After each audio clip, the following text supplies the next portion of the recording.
The Why Golf podcast is brought to you by Skyscanner, the ultimate travel hack that searches billions of prices on flights, hotels and cars, so you can feel confident you'll always find an amazing deal. Hello and welcome to Why Golf, brought to you by Skyscanner. This week we are at the home of the DP World Tour, Wentworth Golf Club, and it's also a home for Matt Wallace, who's won 5 times on the DP World Tour, and he's made no secret of the fact he wants to be involved in a Ryder Cup, just missed out on the 2025 one, but he's here, he's ready to talk to us. Let's go find him. How is your body right now? How are you feeling physically? You're on a juice cleanse. Yeah, I'm on a juice cleanse. I've been eating lots of food. Last week I was away. This is my first 2 weeks off in the whole year. So been a big push for the Ryder Cup, which obviously didn't come off. So first 2 weeks off, had last week off, really nice. And then this week I'm getting ready for playing over on the PGA Tour again. So body's feeling good. I haven't had any injuries this year. I've had a few mind injuries, probably a few bits and bobs going on, but managed to kind of overcome those in the middle of the season. So, yeah, no, all's good. Oh, there's so many different talking points in terms of this year. Obviously, the major one, which you've spoken a lot about, is the Ryder Cup, and we saw that really emotional interview at the Amiga European Masters, and I think probably your fan base probably quadrupled, whatever, because we want to see emotion, want to see what it means to you, and we know how much it means to you. How are you feeling right now about the whole scenario? Yeah, it's been a strange one. Obviously, I've done the campaign a few times and missed out every time, obviously. But this one felt different this year. It felt because it was I got off to a really good start at the end of last year, and I was in a good position. Didn't have a great start on the PGA Tour. Managed to turn it around, and then felt like I was going well up until the end. So going back to Cron, where I remember get the phone call from Thomas Bjorn in 2018 where I missed out.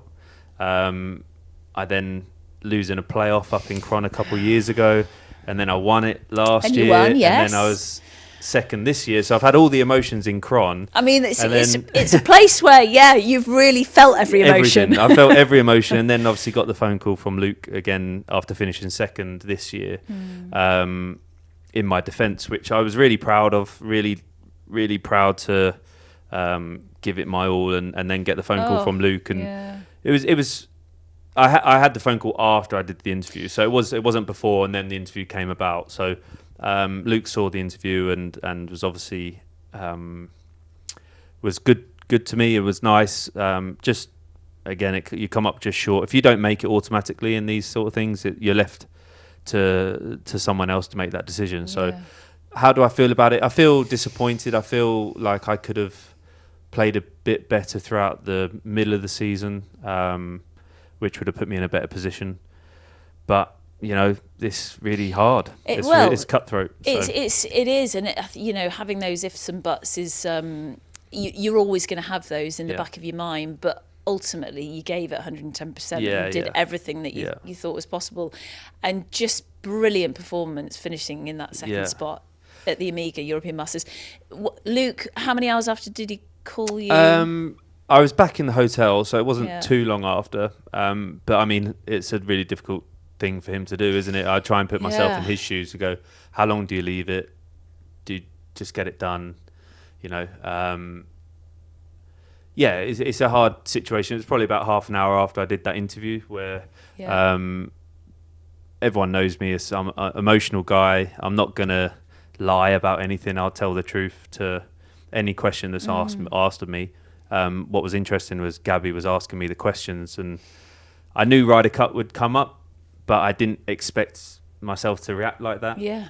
So that was instantly like I just couldn't control myself. Yeah. And I look back now and I go, okay, raw emotion. That's what the Ryder Cup means to me. It's the one event that I just want to play in. But I fully support the European team because I want to be there, and I'd want the next time at Adare Manor, if I make it, the person to miss out to be the same as myself, to always back the team and always be part of Team Europe. So, fingers crossed I can give the next campaign the best again, 110%, like you say. That's all that matters. Definitely. So, you're probably in your mind, you're thinking, right, Ryder Cup qualification begins again very soon. That's the next plan, isn't it? Yeah, it's hard to kind of put it into your schedule about when do you start thinking about that. I spoke to my team. Who's your team? The week Tell us after. who they are. So my manager, Graham Yeah. Chase, who's been with me ever since I was at ISM, he came along with me. So I've been with him now, must be 8-9 years, and he just knows me, me like a brother. And instantly after we missed out on the Ryder Cup, it was maybe 2 or 3 days before, like, right, what's next? So it was him, my caddy Jamie Lane, my psychologist Jonah from Australia, who came on board during that difficult period when I was struggling throughout the year, and he's been amazing. So he's really helped me out. In what ways he helped you? Is it sort of management skills? Well, more the understanding of my brain. So I need a bit of that. Yeah. Well, everyone does, from what I've started to learn, 100%. especially in high intensity, anything, sport, business, jobs, anything. I was obviously struggling with my putting throughout the start of the year, this year on the PGA Tour. I was struggling, and I didn't know where from, and then it just started to kind of roll in. It started a little bit of end of last year, then I felt like I got rid of it, and then went over to Torrey Pines, where it was a mess. So I tried to get out of that. Right. And didn't understand how to get out of it, and then that's why I brought on Jonah, who really got to the crux of it. And I had what we came to the conclusion that I had sort of like an anxiety to the outcome. Right. So I was scared about missing, and probability, because I know the stats so well. The closer I got to the hole, the worse it became a little bit. Right. Because it was like the expectation I should hold it, and then it just so got, this one I should 70% should get in, or whatever. I should be holding this 85% of the PGA Tour, hold it from here. Oh, so all those stats in your brain. Yeah, exactly. Gosh. Yeah. So that's not great, but I so that was for about 2 months. So what did Jonah what was his message to you to overcome that? Two things, basically. He was about making your decision and then executing a good putt, because you're either going to make it or you're going to miss it. So it's not ifs or buts. And he says don't be half pregnant. Like, you're going to be pregnant. Yeah. Right. So it's that procrastination, isn't it? Of when you approach a putt. Yeah. Yeah. So that's your decision. Make the decision. And 100%. Then put a good stroke on it. And that's it. Yeah. Right? So if you can do those two things. A lot of it was also about my speed. I've never thought about speed in my head. It's always been quite natural, but I was struggling with my speed a bit as well. So I had to re-ingrain the speed element to putting. So there's a lot of things that go on, but ultimately, once you're practicing, I became really good through this time as well, just being very diligent in my practice, that I was doing the same things over and over again. And so when I went onto the green in tournament, it was kind of like I was just going to hit a normal putt, like I've been doing all the time. So I've managed to turn that around quite well. There's obviously moments during rounds where you feel cautious or a bit of anxieties, but I've got what Jonah's been great is he's given me some sort of methods as to how to deal with those things. And I've played majors this year, and I remember playing with Adam Scott at the PGA on the Sunday. First time playing with him there, one of my idols. And I 3-putted the first hole on the Sunday, and I'm in contention to win. And I missed a 3-foot putt. But I was fine because I've had the understanding of what I needed to do in that situation when I felt a little bit jittery or something like that. So a bit of breathing techniques and getting into my process of, right, what am I thinking about over this next one? Okay, that's my read. I'm going to hit a really good putt here. I'm going to roll it great. And then I hold a putt on the second, and I was in straight away. Oh, yeah. Brilliant. So breathing techniques, breath work, that's been important. Yes. He gave me a new one. Obviously, I used to do the box breath. So 6 seconds or 3 seconds, whichever seconds you want to put to it. But that would really help me be present. But then he introduced sippy breath, where I'd inhale as much as I can, and then you sip at the end because you can have a little bit more. Yeah. And then breathe it out nice and slow. And everything would just make me a little bit more grounded in those moments where, you know, your mind's racing. And I can see myself on TV from when I first came out on tour. I can actually watch myself and go, wow, that guy's... I can see why now everyone used to think of me as like angry person on the golf course, and man, he's so amped up, because I was like that. I had no filter. I was like on the golf course just absolutely pretty crazy. Well, you didn't know any other way. No, that's how I came out on tour, and that was it. But I've learned now that that's probably not the best way to play golf. So I'm able to put into on the golf course, just doing because you've got so much time between shots sometimes. Maybe not on the green as much, but from tee to green, you've got a load of time to put these things into place. So yeah, it's been really helpful. Absolutely fascinating. I mean, you'll see it up close and personal, every different personality out on the golf course, and people's the way they are. You just see their character traits come out, don't you? How do you find it when you're on the course? You mentioned that 3-putt, for instance, with Adam Scott, not to self-persecute, because that's so many pros do. That's the hardest thing sometimes, is that you're just telling yourself these stories, and you're telling yourself you're not good enough, or you don't want to do it again, and you have a 3-footer on the next. What are you saying to yourself? Oh, I missed that last one. So there's so many things in golf which are so hard to overcome, but that's what I think experience is. And I look at someone like Adam that day, and I'm just like, this guy's been out on tour for years, seen everything, done everything. Yeah, he's probably still learning about himself, still learning, because golf throws up new things all the time. But I feel like he would be in a best position to learn from past, where he can deal with that better. So that's why I look at some of the top pros, where I can go, okay, I can be more like that. Yeah, interesting. Where I go, okay, yeah, I can learn from my past, and I'd like to implement what I did then, or change what I did then, and add what I know now to make myself better. Yeah.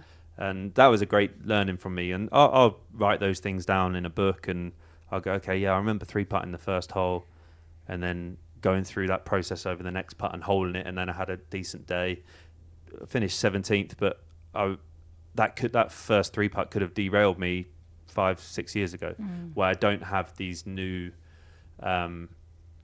sort of understandings of how to deal with it now. Yeah. It's so great that you're learning from players all the time. I always look at body language.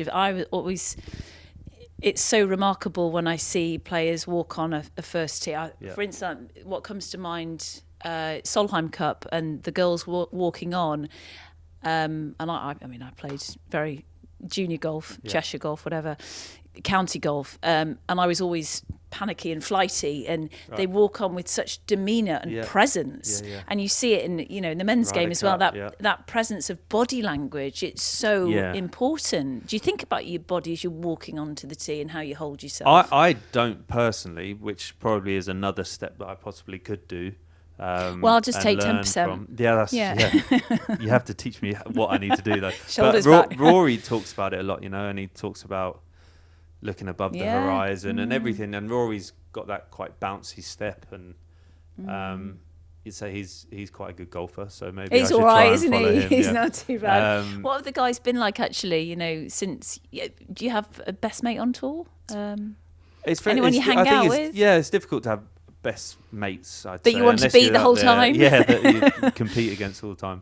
But on the Ryder Cup, I'm close with quite a lot of them. But Tyrrell, even though he left me to go to live, but still calls I'm to still see. we still chat, and I try and keep in touch with everyone, and wish them best of luck. Like Rasmus, the two twins are, they're just going to be superstars for the rest of their lives because they're so good. So.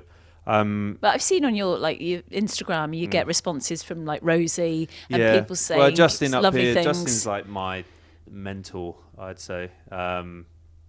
He's awesome, isn't he? He's great, and he speaks so well, and I just find his career mesmerising. Like you can you can. He's always told me you're going to play well 4 times a year where you're in contention, and just for him I remember he was the first guy I shared a car with at a golf tournament. Oh, was when he? I was a pro. Was he? And this was Abu Dhabi 2018, and he just gave me like 2 or 3 nuggets in that car journey, and that's why he's always been like my guy, my mentor. And now we're at Wentworth, and I'm able to see him up here, and we live close, and we play in tournaments. But I just find the way he prepares himself for tournaments, and he only really wants to win the big ones. You know, he wants to win everything, but the Masters, the Open, I think he finished top 15, and then he won the FedEx St. Jude, and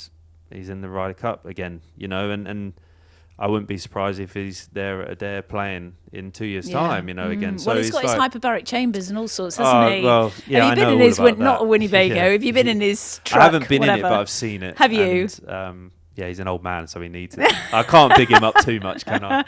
No, you can't. He can't. But my goodness, he's fit as a fiddle, isn't he? Really. What were the nuggets in the car in Abu Dhabi? So you're going to play well 4 times a year. So be ready for that. Okay. And then he spoke about like during golf tournament, so 4-round tournament. He said you're guaranteed to have a purple patch, right? Guaranteed. Mm-hmm. So just try and be as patient as you can until those moments.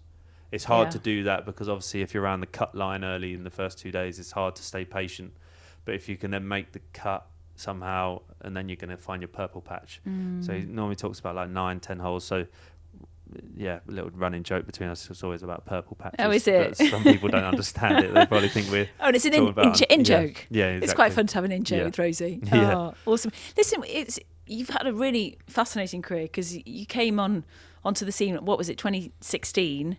And had 16, a sort 17, of flurry of wins. You won in 2017 on the DP World Tour for the first time, yep. and then 3 wins in 2018. Yeah. So it was like sort of win. Yeah. How did that feel, and did it feel quite easy at the time?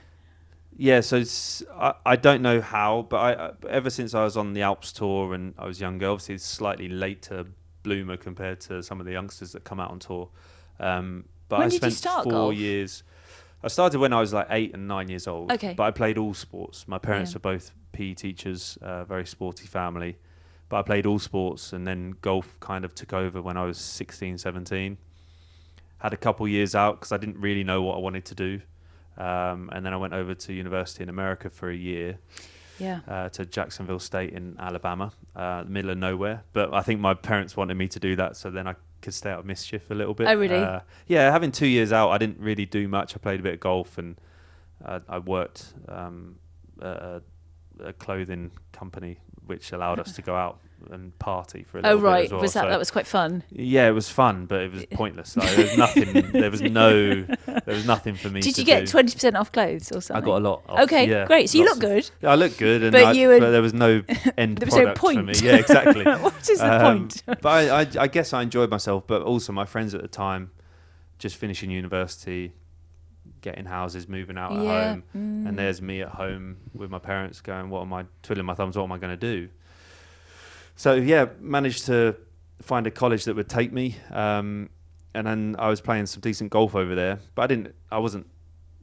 Looking back now, I was good, but I wasn't that good. You know, made the England set up when I was 21 in 2011, and then didn't make the England-France game, which frustrated me because in the email it was whoever finishes highest in the Lytham Trophy will get the last spot, and I finished the highest out of the English boys, and I didn't make the spot. So that was my first sort of that was my first understanding of leaving things up to someone else to choose your fate.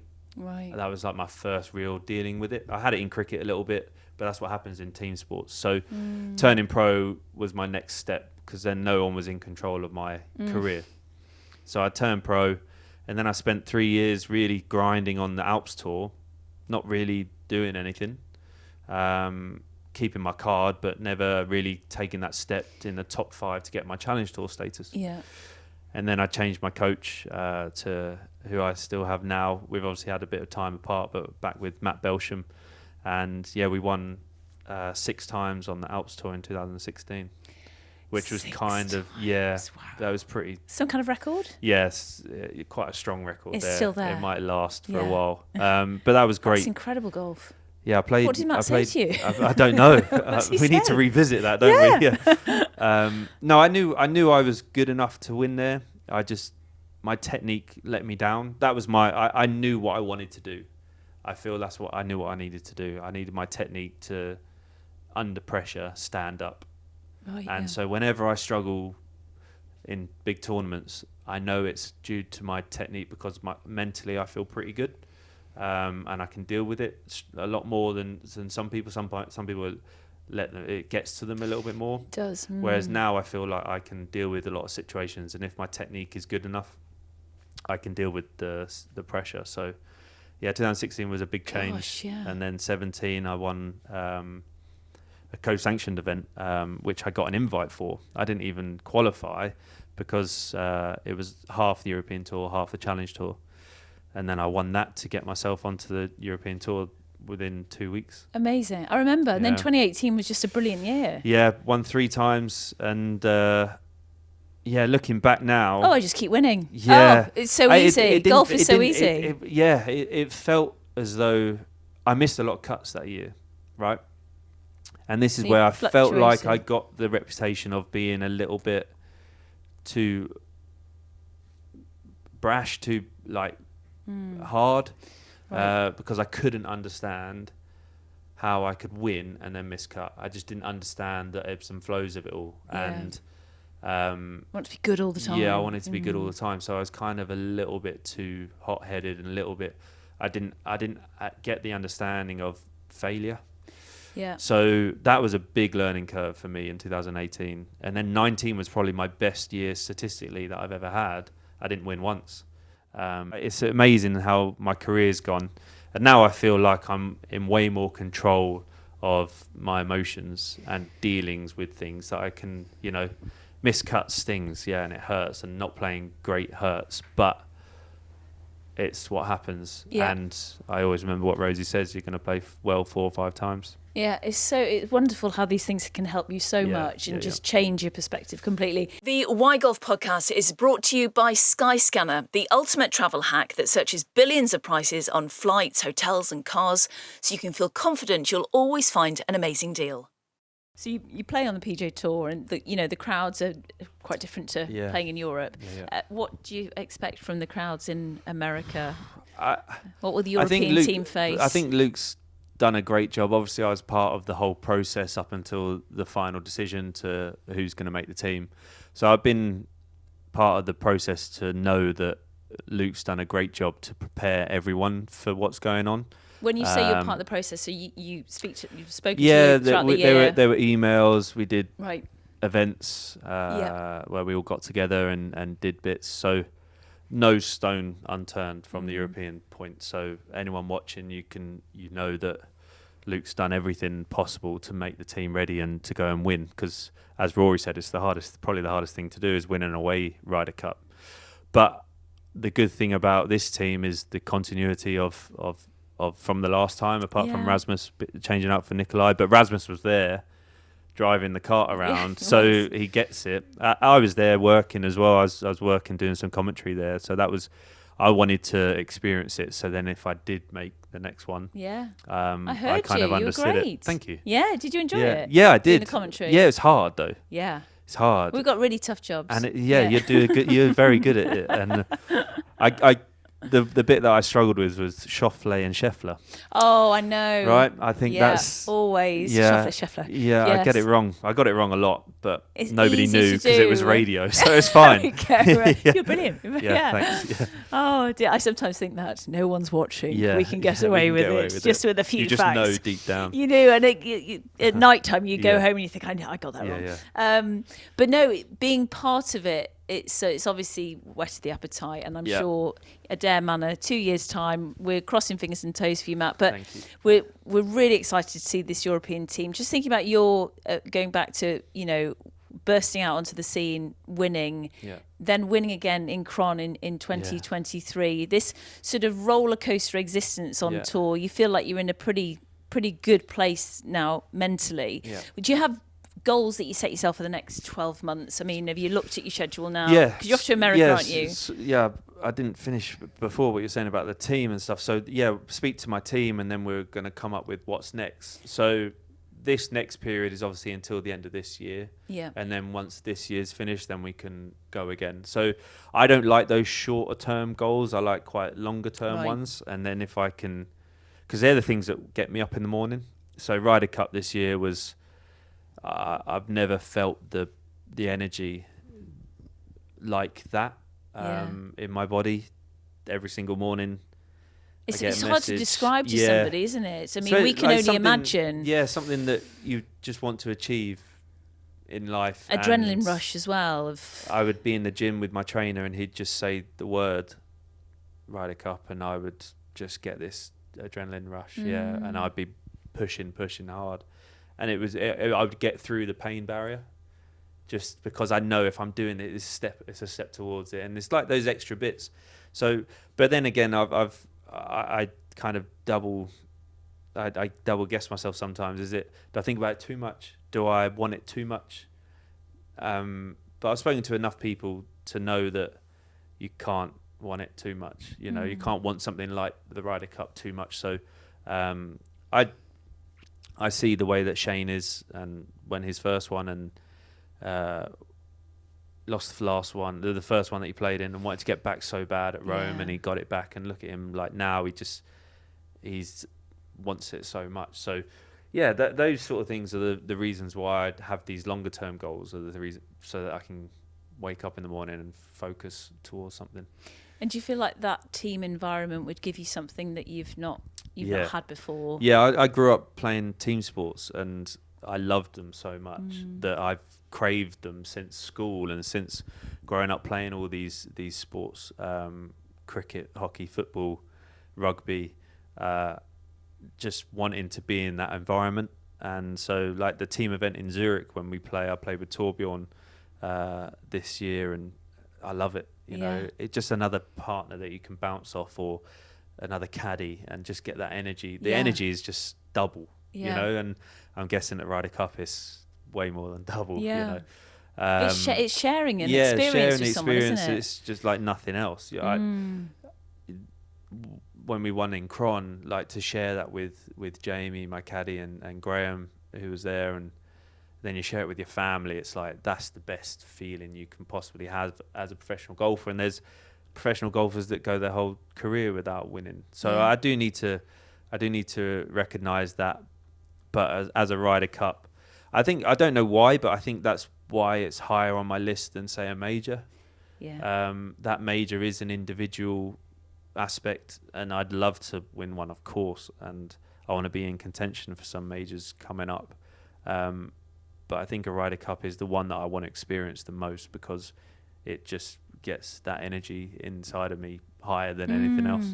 I was just thinking, Nick Colsaerts was on podcast last week and saying, you know, he's not vice captain this time, he was in Rome, and he said the feeling, I've just sort of bottled it up and kept all the energy from Rome, and it's something I've never experienced before, and he wants to be back doing it. He's going to go out and do some telly and bits and bobs, but he's upset that he's not vice captain, obviously, but he wants to be. He's going to be amongst it for a couple of days and doing bits and bobs. But I think for us, you know, golf fans looking at it, we'd all just crave to be in that environment and to just have a little part of that. And we crave to be in like a winner's circle, like you've experienced 5 times on the DP World Tour. Just wondering how long the feelings last for after a win. It's like, okay, stop time now, because this is amazing. Can we just I've always told it? the story of like when I won in India, which was my first full European Tour win. It was like, I won in Portugal, which got me out onto the European Tour. It counts towards the European Tour win. But India was like the affirmation of like I actually won, what the proper one, and then you carry on doing that. But in India, I remember winning in the playoff against Beef, and had dinner that evening. Obviously had curry that evening, But I then bet it was good. it was amazing. Oh. But then it was that from, I remember 1 a.m. in the morning until about 4 a.m. reading messages on my phone of Really? congratulations, and that feeling was the best feeling I've ever had. Really? Yeah. So it's not about the win at the time is great, and you the euphoria that you get from playing great golf shots under the gun and winning a tournament and being the best there that week. And then you start thinking about, okay, where can I go in the game? What do I want to achieve? But that sort of time where I'm on my own in the hotel room with the trophy and then reading the congratulations messages from Gary Player, Ernie Els, people you look up to and you're like, wow, this is I've done unbelievable. all right. Yeah. That's So cool. I probably would say the night and then the next day. Yeah. And then it kind of just slowly wilts out. Yeah. And then nobody really cares the next week. On to another news story. Yeah, there's the next week. No, people will always care because if Yeah. you've won, then no one can take that away from exactly, you. Yeah.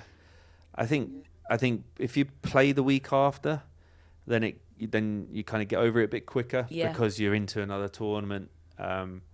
So if I can ever win again, it'd be nice to have a week off. You will. Yeah, I do feel like I will. I do feel like I'm getting better, and I know that's crazy, but I really do feel like I'm getting better, and I'm learning quicker.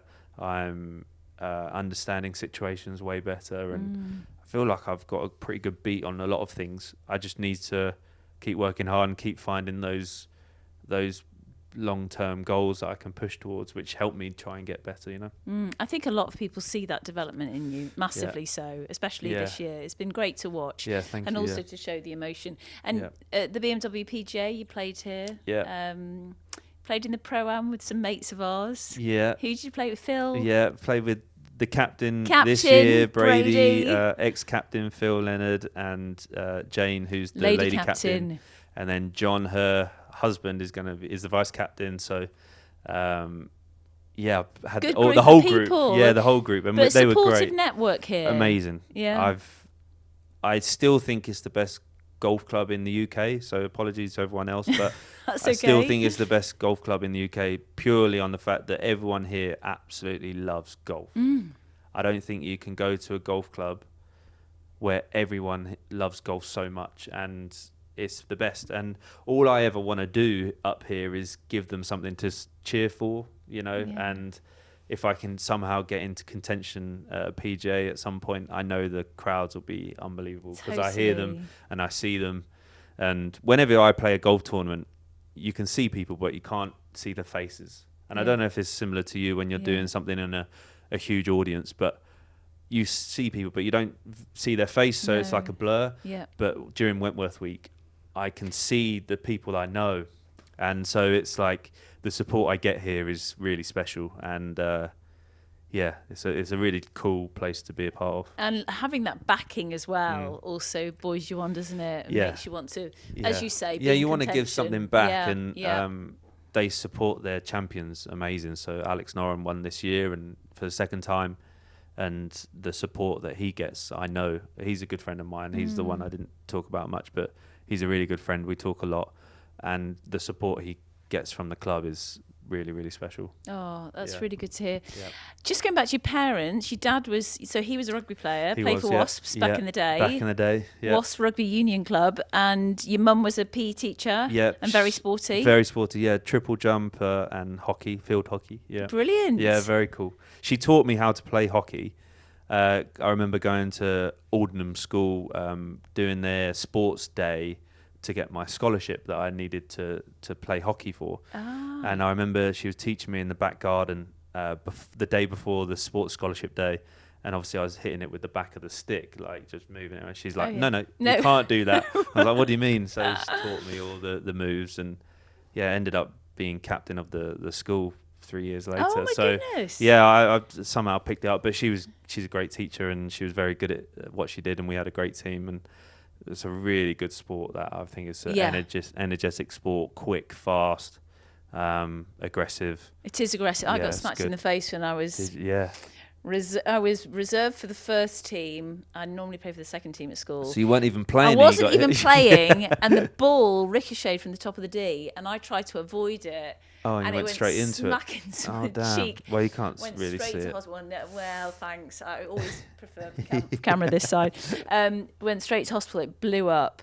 They thought I'd fractured my cheekbone, but I hadn't. But it's a dangerous game, hockey. I mean, we've had a few teeth knocked out in our team back in the day. We didn't used to wear gum shields. No, that's crazy. I mean, ridiculous. Oh, just go play hockey. Exactly. I mean, your head is always down as well, isn't it? Surely we need a gum shield. It's quite close to the floor. So I know. Any other sports that you could have possibly played professionally? Cricket was my main sport. Yeah, I was probably not better rugby after your dad. No, exactly. What position did your dad play? He was winger, fullback, okay, centre, but his career ended pretty briefly. I think he was playing for London Welsh at the time. Oh, yeah. And so Ian McGeechan. Yes. Was fly half. My dad was winger. Okay. Kicked him through, and he's running down the wing, and he snapped his Achilles. And my auntie was in the stadium, and she heard it snap. So that's how loud it was. Yeah, and he fell down. So he didn't play rugby again for a while. Oh, what's your dad called? Steve. Oh, Steve. Yeah, Steve. Is Steve a golfer?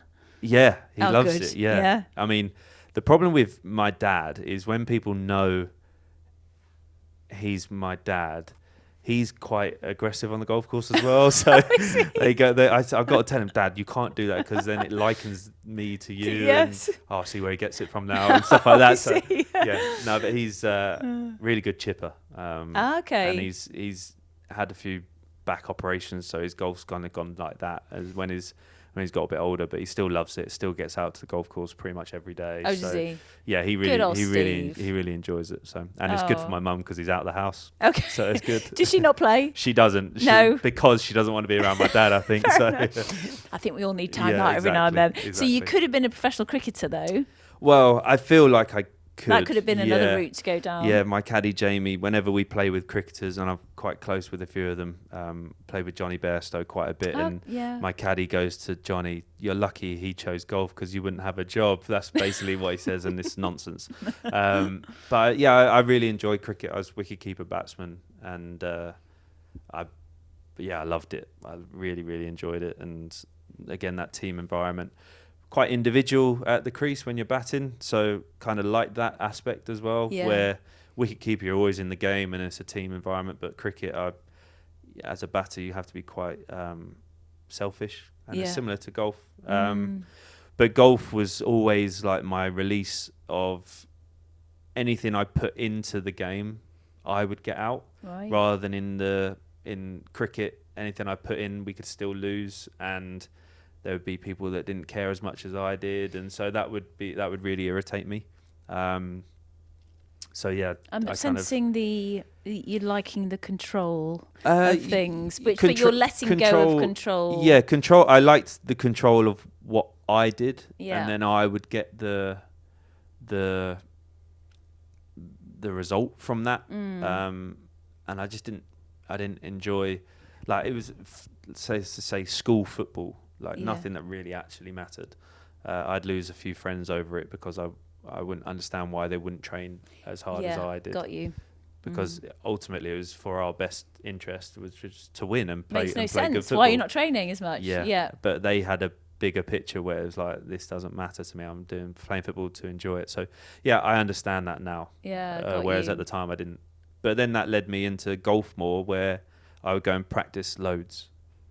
And I'd be like, right, I'm putting loads of effort in here because I want to reap the rewards somewhere down the line potentially. So I've still got that aspect of working really hard because I really want to achieve things in the game. Yeah, you see that. Just thinking about the two tours you play on, PGA and DP World Tour, which one do you prefer playing on? I prefer playing the DP World Tour for the lifestyle and traveling the world and the different cultures and the food, and it's the best place to be because you get to travel the world and see the most beautiful places whilst playing golf and traveling. America, for that, it's too samey. It's very easy. I mean, you could have Chipotle every single night if you really wanted to, wherever you play, which isn't a bad thing, by the way. No, it's good. So Chipotle, if you're listening, quite happy to do something with you. He's available. Yes, but yeah, I mean, to go from Paris to Copenhagen, yeah, it's pretty cool.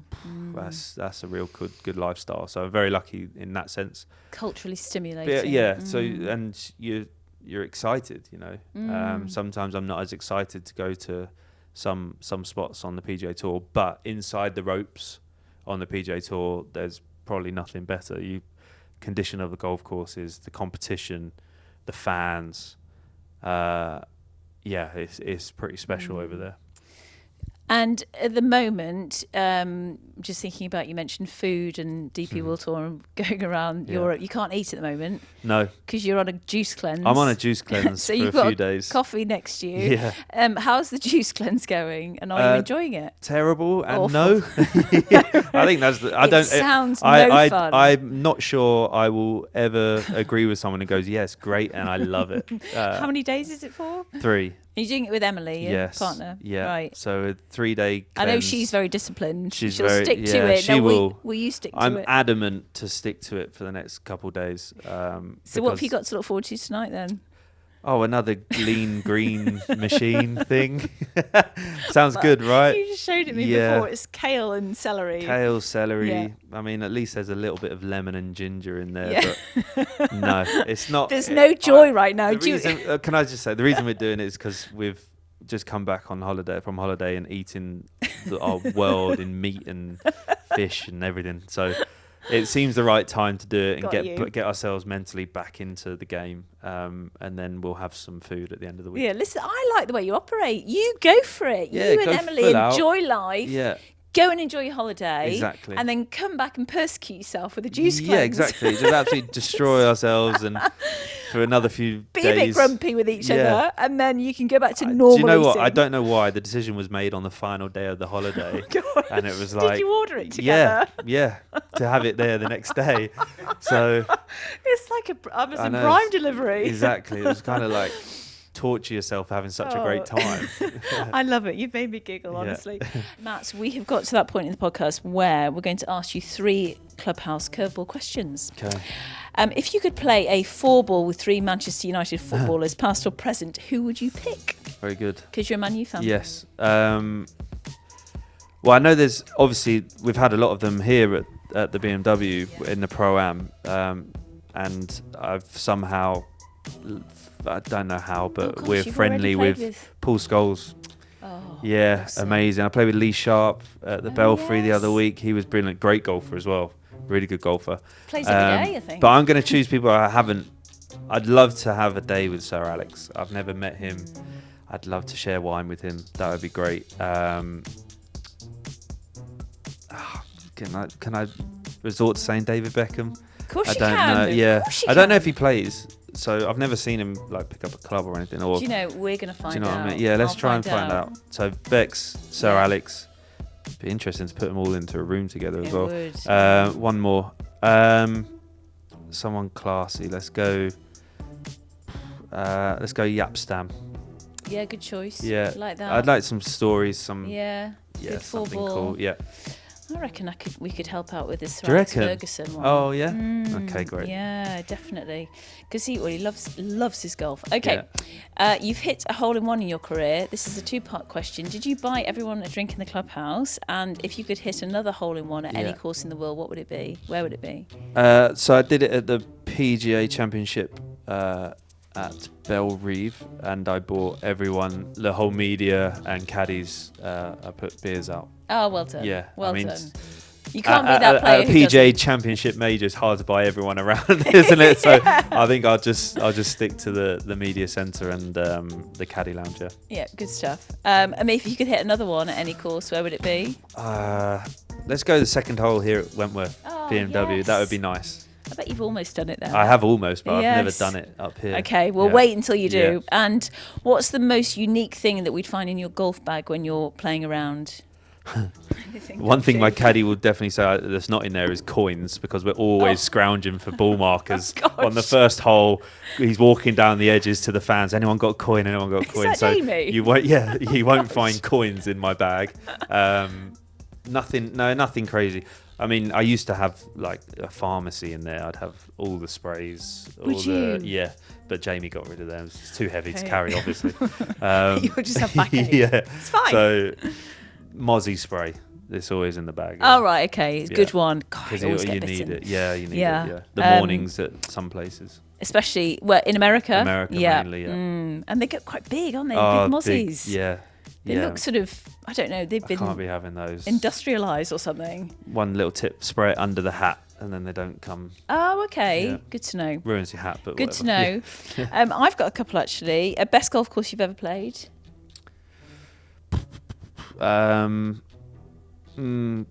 Pebble. Pebble Beach. Yeah. Pretty special. Yeah, that was cool. I know I've you've only probably played, got a top 10, but that's yeah. one of them. As a golf, there's a few holes that are just a bit meh. Yeah. But it's unbelievable. Yeah, Yeah. It is special. It's a really special golf course, and I've only played it once, and I played it in the major in US Open when Gary Woodland won. Okay. But that was pretty special. It's pretty cool, isn't Yeah. it? Yeah, I remember when GMAC won. Yeah. And I was second reporter at the time, so I had to interview the person who finished second. Can you remember who finished second to Graham McDowell? You won't remember. It was Gregory Avray. Oh, was it Gregory? Yeah, it was. Yeah. With the long hand. I know. I was going to say Tiger. I'm sure he was. He was up there. He wasn't featuring finished somewhere. Yeah, no, that would have been fun. Well, it was with Gregory as well, Yeah. but it's you've just missed out. Thank you so much, Matt. Now, Thank listen, you. our podcast is called Why Golf, and just to sum up, why do you think people should get involved in this amazing sport? Well, that's a good question. If you're new to golf, honestly, whenever I talk to any newbies in golf, I go like that sensation of hitting one good golf shot up in the air. You struck it well, it goes towards where you're trying to aim it. You don't get that same feeling. It's not like you can go 10-pin bowling and throw it down there and get a strike or do that often. Hitting that one shot is like a golden nugget, and you're always searching for that. And I'm still searching for those golden nuggets all the time. It's a great way of exercising, communicating. You very rarely do you get 3 or 4 hours with someone new, and you can do that on the golf course. So in business, it's a brilliant place to spend time together. I've met some of the most incredible people through golf. Amazing friends, I've got friends in America now who I love my wine, so sharing wine with them whilst going and play golf, bit of wine afterwards. It's just, I think it's the best sport in the world because also it's the hardest sport. Thank you for listening to Why Golf, brought to you by Skyscanner. Do not forget to subscribe on your favourite podcast provider and to follow us on Instagram. We'll be back soon.